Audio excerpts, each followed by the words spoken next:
नमस्कार, times of Swaraj में आप सबों का स्वागत है और मैं हूं संतोष सिंह। और आज हम टाइम्स ऑफ स्वराज में चर्चा करने जा रहे हैं कि नीतीश के पार्टी में मतलब जदयू में जिन नेताओं को ये भ्रम हुआ कि मेरी बदौलत ही पार्टी है,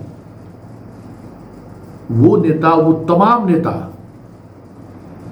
इस तरीके से हाशिए पर चले गए जो वो कल्पना में भी नहीं सोचे होंगे।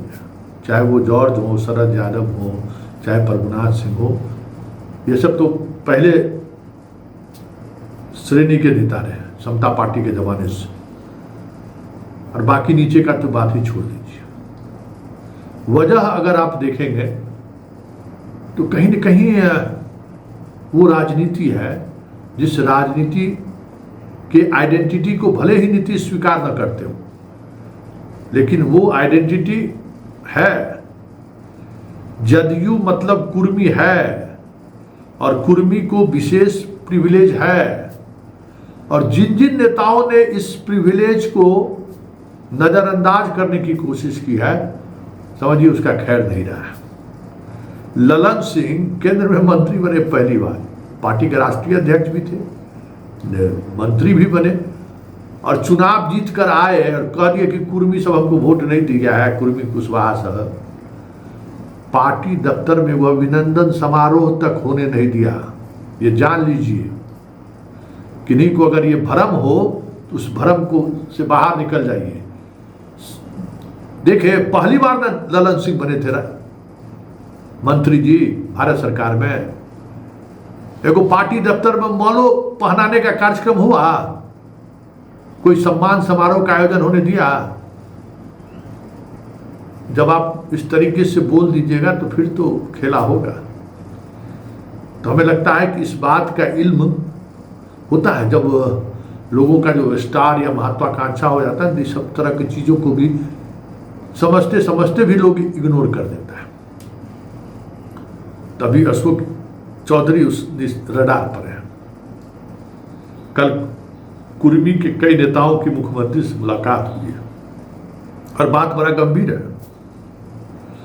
अनंत सिंह के रिहाई को लेकर जिस तरीके से अशोक चौधरी मोच पिजा रहे हैं, बड़े बड़े स्टाइल दे रहे हैं, और वो अनंत सिंह जेल से बाहर निकलने के बाद जिस अंदाज में लिपि सिंह को टारगेट कर रहा है, कहीं न कहीं उसको लेकर जो कुर्मी का जो सेंटिमेंट है वो सेंटिमेंट भड़कने लगा है।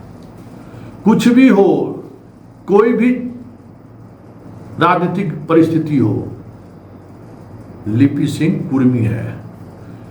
यह अलग बात है कि वो आरसीपी की बेटी है और आरसीपी आज नीतीश के साथ नहीं है, लेकिन कुर्मी में ये अंडरस्टैंडिंग है कि जब बात अपनी पर आन पड़े तो सारे जो कुछ भी गिला शिकवा है उसको लेके सोन नदी के किनारे में रख देना है, पहले सामने वाले से निपट लेना है। तो खबर आ रही है कि अनंत सिंह के मामले में सरकार सुप्रीम कोर्ट जाने का मन बना लिया है। खबर यह है, बड़ी खबर यही है। और अब देखिए आगे आगे होता है क्या। मतलब सर मुड़ाते ओले पड़ने वाली बात है। जिस तरीके से लिपि सिंह को लेकर लगातार अनंत सिंह बयान दे रहे हैं, अरे ये तो सर्वविदित है ना कि जिस दौर में अनंत सिंह जेल गए या सलाखों के अंदर गए और उनके यहाँ छापेमारी हुई, उसके पीछे कौन लोग थे, उसका नाम वो क्यों नहीं ले रहे हैं। ललन सिंह से किस बात को लेकर विवाद हुआ था, क्यों वो जेल में गए, और उस समय में तो राइट और लेफ्ट, एक तरफ आरसीपी, दूसरी तरफ ललन सिंह और तीसरी तरफ लिपि, आरसीपी की बेटी। कार्रवाई हुई। अगर मान लीजिए कि पूरे तौर पर यह कार्रवाई सुनियोजित तरीके से अंजाम दिया गया तो जिम्मेवार लिपि सिंह है या जिम्मेवार ललन सिंह है। अगर इस तरीके की बात है तो ललन सिंह पर खामोशी, ललन सिंह पर चुप्पी और लिपि सिंह को टारगेट कर रहे हैं। तो फिर कुर्मी समाज क्यों चुप रहेगा भाई? किस बात को लेकर चुप रहेगा? क्योंकि वो कुर्मी समाज की बेटी है ना, वो आरसीपी की ही बेटी नहीं है, कुर्मी समाज की भी बेटी है। इसलिए कुर्मियों का जो वो तबका है ना, जो अक्सर शाम में नीतीश जी के पास बैठ के गांव की बातें करते हैं, उनके माध्यम से ये बातें पहुंचा दी गई है कि कुर्मी के स्वाभिमान पर चोट पहुंचाया जा रहा है। तो फिर क्या है दीपक बाबू, जरा देखिए भाई सुप्रीम कोर्ट में कैसे क्या होता है। सो कुमार रवि जी क्या मामला था देखिए, तब इतना ही कहना ही काफी है। देखो देखो देखो क्या हो रहा है। और ये भी बात है ना कि अगर अनंत लीला अगर वैसा ही रहता तो पेरोल पर छूटकर बाहर आए थे ना, तो ललन सिंह तो मोकामा में हार गए थे पार्लियामेंट इलेक्शन में। ये भी एक सत्य है ना, उनके बाहर निकलने से बहुत बड़ा फायदा ललन सिंह को नहीं हुआ, उल्टे नुकसान ही हो गया। अपने नीलम देवी जब चुनाव लड़ी थी कांग्रेस के पार्टी से, तो सबसे ज्यादा वोट से वो लीड की थी मोकामा से, और ललन सिंह के पिछड़ गए थे। और वो समीकरण दरका था। अनंत सिंह के बाहर निकलने से सोशल जस्टिस का जो वो नीतीश का समीकरण था, वो समीकरण दरका था। लोगों को एक अलग तरीके से अशोक महतो वर्सेस अनंत सिंह का सिचुएशन बनने लगा था, और उसमें अशोक महतो को लाभ मिल गया। इस राजनीति को नीतीश बखूबी समझ रहे हैं। और ऐसे में अशोक चौधरी जो ये दाव लगा रहे हैं कि अरे भाई हम तो अनंत सिंह का सबसे बड़ा शुभचिंतक है, आज अनंत सिंह बाहर आए हैं तो उसमें मेरी भी बड़ी भूमिका है। तो ये संदेश अशोक चौधरी के लिए आने वाले दिनों में मुश्किलें खड़ी कर दे तो कोई बड़ी बात नहीं होगी। ये अलग बात है कि अभी जो दौर चल रहा है उस दौर में अशोक चौधरी को लेकर गया में कुछ पोस्टर वगैरह भी निकला है। इनको जान का खतरा बढ़ गया है। नक्सली भी ये कह रहे हैं कि दलित नहीं है, ये दलित सिर्फ जाति से है, ये काम दलित विरोधी करते हैं। हालांकि पूरी खुफिया एजेंसी इस लेटर के आने से हैरान है कि भाई अशोक चौधरी मधुर बोलने वाले आदमी हैं, राजनीतिक रूप से महत्वाकांक्षा उनकी जो भी रही हो, जो भी है, लेकिन कभी बदजुबान और कभी अशोक चौधरी नहीं हुए। कितना भी गुस्सा में क्यों ना हो, भाषाई मर्यादाओं को कभी उन्होंने नहीं तोड़ा है। भाषा उसकी जुबान पर है, सरस्वती निवास करते हैं उनके जुबान पर। बात बहुत ही तार्किक अंदाज में करते हैं। और खास करके अगर दलित नैरेटिव की बात हो तो उस मामले में बहुत ही मजबूती के साथ अशोक चौधरी स्टैंड लेते रहे हैं। अशोक चौधरी उस मामले में बखूबी एक पढ़े लिखे का जो एक अपने कह सकते हैं कि नैरेटिव को लेकर जो कमिटमेंट होता है वो दिखाते रहते हैं। फिर नक्सलियों का द्वारा हमला करने की धमकी, ये भी चर्चा का विषय है कि एक तरफ बिहार के गांधी नीतीश, आज दूसरी तरफ उसी बिहार में जिसने नीतीश पर किताब लिखा उसको जान से मारने की धमकी दी जा रही है, उसका फतवा जारी किया जा रहा है। तो ये सारा सिचुएशन जो है ना, वो सिचुएशन जता रहा है कि कुछ न कुछ चीजें अंदर खाने में चल रहा है। कुछ न कुछ राजनीतिक बैलेंस बनाने को लेकर ऐसी चीजें चलाई जा रही हैं जो कहीं न कहीं दिखा रहा है कि ऑल इज नॉट वेल है। अब देखिए आगे आगे होता है क्या। और अब देखना यह है कि अनंत सिंह को लेकर सरकार सुप्रीम कोर्ट में कब जाती है, क्योंकि नीतीश अगर इशारा कर दिए हैं तो फिर समझिए तय है। और यह भी तय है कि अनंत सिंह को लेकर जो माहौल बनाने की कोशिश हुई है उस पर जिस अंदाज में कुर्मी समाज ने आपत्ति जाहिर किया है, कल से आपको लिपि सिंह को लेकर अनंत सिंह का वो बयान आपको मीडिया में ना दिखाई दे तो कोई बड़ी बात नहीं होगी। क्योंकि देखिए अनंत सिंह बातचीत के अंदाज भले उनका गवई हो, वो लगेगा कि भाई बहुत बेवकूफ टाइप बात कर रहे हैं, लेकिन एक पॉलिटिशियन अव्वल दर्जा के हैं, वो समझते हैं कि पॉलिटिशियन का मार क्या होता है। वो पॉलिटिशियन के उस खामोशी को भी समझते हैं।